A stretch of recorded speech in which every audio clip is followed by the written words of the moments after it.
Hey everyone, thanks for checking out today's video. I have a really nice S2000 in the shop for tuning today, and I thought it'd be a shame if I didn't make a video for you guys. This is a 2002 Honda S2000. It has the original F20C engine. The car has about 180,000 kilometers on it, and the customer decided he wanted a bit more power, so we actually got my good friend Brandon, who his S2000's been on the channel before. It made 850 when we tuned it last time, and anyways, Brandon put together a custom turbo kit for him. So the car is already all tuned. It worked out really well. I have some really good examples of power levels on this setup. But like usual, I'm going to share some details of the build, and then I'll show you the shots of the dyno pulls, and then we will go through the final results at the end. So, like I said, stock S2000 engine, F20C, and Brandon created this kit for him. It is a I call it a Sidewinder, AC compatible turbo manifold, all custom made. Places the turbo out front, which is usually where it needs to go on an S2000. The turbo on this is the infamous Boosted Boys GTX 3582R ball bearing turbo. Brandon created a full custom 3-inch exhaust for it, did all the charge piping. It is 2.5-inch intercooler on the hot side and 3-inch on the cold side. He is running a Yanaka intercooler.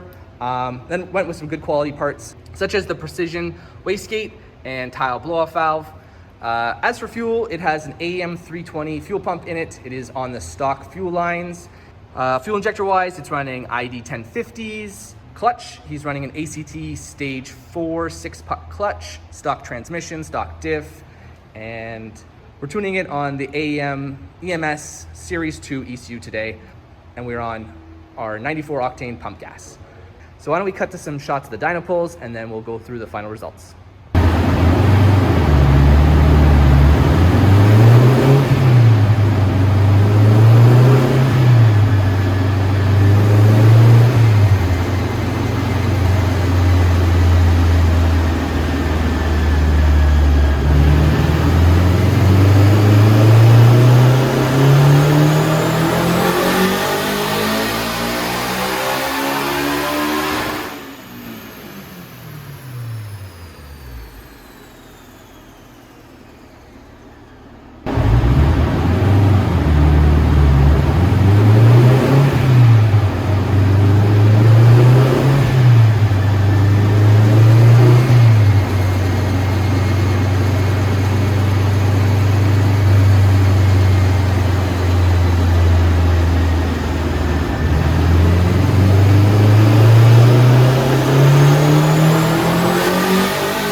All right guys, all said and done. Hopefully you enjoyed those dyno pulls, but on to the final results.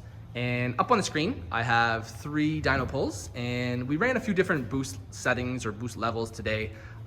This car has a 10 PSI spring in the wastegate. So the green line represents 10 PSI, and it ended up making 405 horse, 263 foot-pounds torque. The blue line, we ended up running a peak of 14 pounds of boost, ramping it in gradually from 6,000 RPM up to 9,000 RPM, and it ended up making 456 horsepower, 281 foot-pounds torque.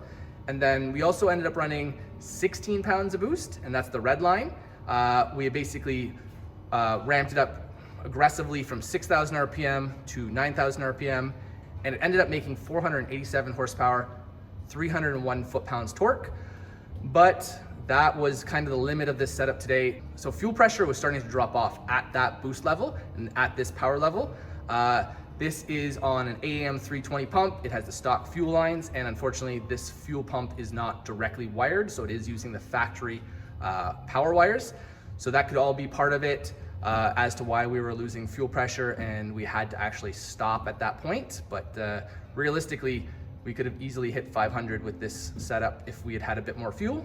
But anyways, that's about it for this video. Hopefully you guys have enjoyed it. Super cool setup.